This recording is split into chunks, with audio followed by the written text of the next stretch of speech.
Well, you might have got that prepaid connection, but there are lots of strings attached. Let's now find out more about that.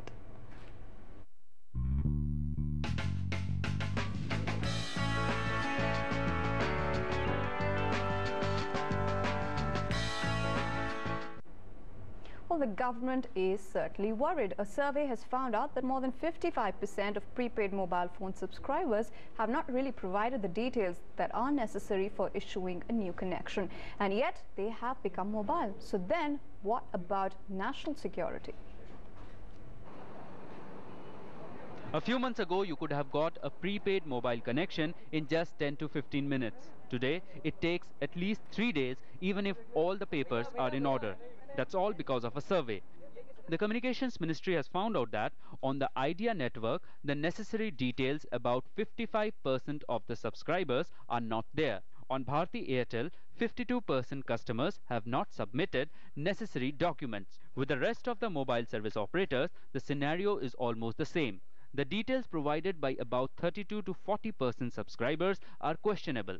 That's only about the prepaid users. As far as postpaid usage is concerned, phone companies have full record of at least 90% of their subscribers. The survey has put the reputation of almost all the mobile service operators at stake. The questions that have come up are the companies blindly issuing prepaid connections just to remain ahead of the competition? Are all the subscribers without necessary papers harmful for national security? What is the right way of verifying a new subscriber? Telecom operators just ask for necessary papers, but who would judge whether the papers are real or fake? And most importantly, if a stringent verification process is imposed, would it slow down the growth of the mobile industry in India? Department of Telecommunications has kept the findings of the survey to itself. The companies are also maintaining silence on the issue, but everybody knows that prepaid verification norms are the rule of the day. Kumar Deep, Headlines Today, New Delhi. Well, prepaid notifications might be the rule of the day, but they're certainly not in place. And to discuss that in the studios today, joining us is Mr. Mahesh Uppal, who's a telecom industry analyst. Thank you so much for joining us in the studios, Mr. Uppal. Let me just begin by asking you, prepaid blues, do you agree with that? Yes, there are some issues with the prepaid numbers. I mean, there's no doubt that there seem to be a very large number of users who seem to have been unverified. And I think the government seems to be quite concerned that these numbers are going as much as close to 50% of the users. So yes, there is an issue there, and I think prepaid users will have to probably undergo some level of verification in the next few months. You're talking about the level of verification. Where do you think this level of verification will really stand? Where does it need to go on from here on? Well, it's, you know, there are various views on this, but I personally have not believed that there is any rocket science to this. You know, the fact is that users need to be verified. I think all we need to do is to have a dateline, you know, say that, okay, 3 months from now, within the next 3 months, we want all users to verify themselves to the company. And I personally don't think that is such a big problem. If the companies were to say that, look, 3 months from now, your phone would be disconnected unless you come and verify yourself. I think it's not such a large, such a massive problem at all. But yes, we have seen some level of resistance, particularly from GSM players, where I think the overestimates there are a little higher because SIM cards being moved from one phone to the other is a lot easier than CDMA phones where there are no SIM cards. So yes, it is, and GSM is a market leader here, and you know they have close to more than 2/3 of the market. So they're obviously concerned that this might mean a lowering of their total number subscriber base, and nobody likes that. Nobody would, of course, like that. Completely understandable. But Mr. Uppal, if you're talking about, you've obviously given us your view on what really you think should be done to get the verification process in place, but this is very India specific. How really does the verification process work abroad? Well, I think each country has its own unique issues. I mean, it's fair to say, as the GSM people have been saying, that these kinds of verifications are not carried out in many major economies. For example, the UK or the US do not do that. but I think their security issues are also very different. I mean, most security experts will tell you that India's security issues are different. And so to that extent, it's very difficult to say that, look, we should do it like they did it in one country and not another. So I think if there are rules here, and if those rules are not so onerous, then we should follow them.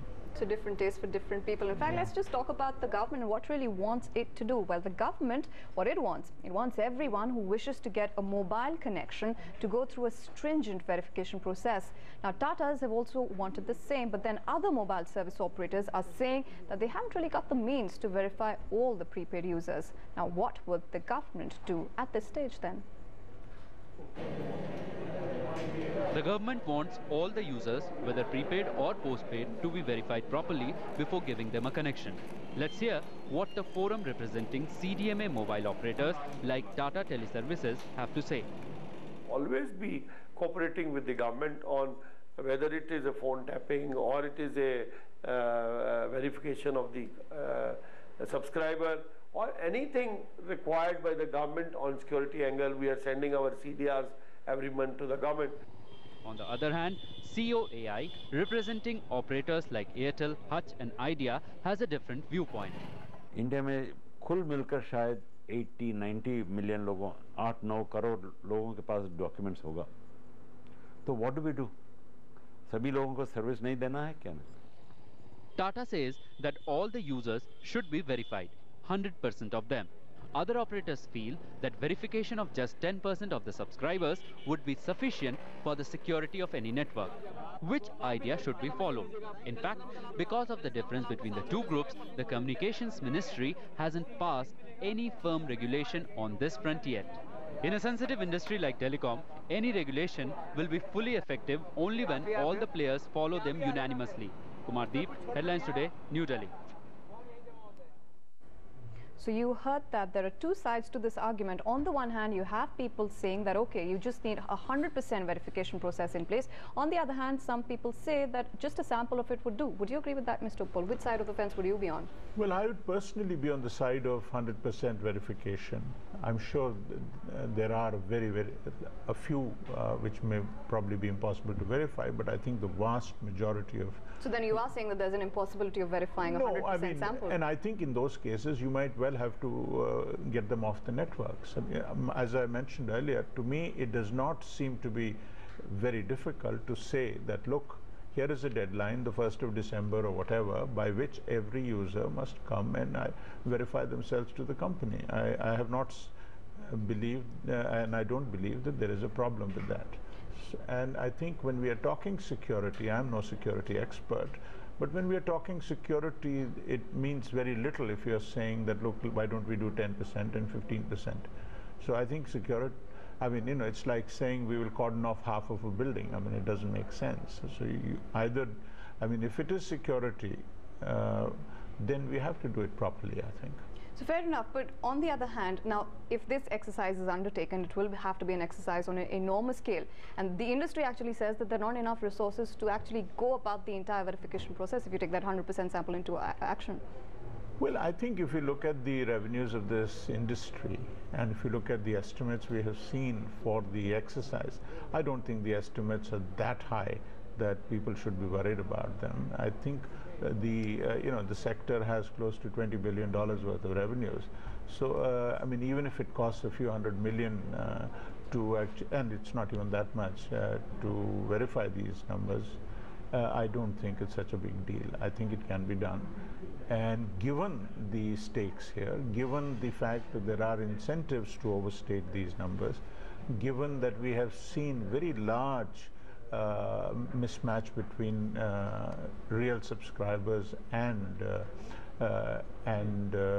if you like, stated subscribers, I think we need to do it to a level where, to a degree where everyone's comfortable. And as I mentioned earlier, it's not difficult. I don't think so. It's not difficult technically, and it's not difficult financially either. So now at this point that you're rating about a level that everybody is really comfortable with, if you talk about mobile phone companies, they haven't reached any kind of unanimous decision. Yes, I think you have to understand who has an incentive to say what. You see, there are people who will have to undertake this task. Surely they are reluctant to do so. I mean, it costs money and it's a hassle, right? On the other hand, those who do want this verification have pretty decent grounds. And as the minister said some time ago, there are also other incentives for operators to overstate their subscriber base. As you know, this is spectrum in India was given on the basis of subscriber numbers. So I think given that there are other things that follow from overstatement of subscriber numbers, and given that it will affect other operators, I think it does make sense to do this to the satisfaction of all players. And if it means 100% verification, as I said, it can be done if we do it creatively. I do believe that nobody can just go knocking at everyone's door to see whether they are real or fake, but there are ways to do it. All right, so who's got the motive and what motive do they have? That's what we'll have to figure out. On the other side, this argument will continue right here on Biz Today. Stay tuned.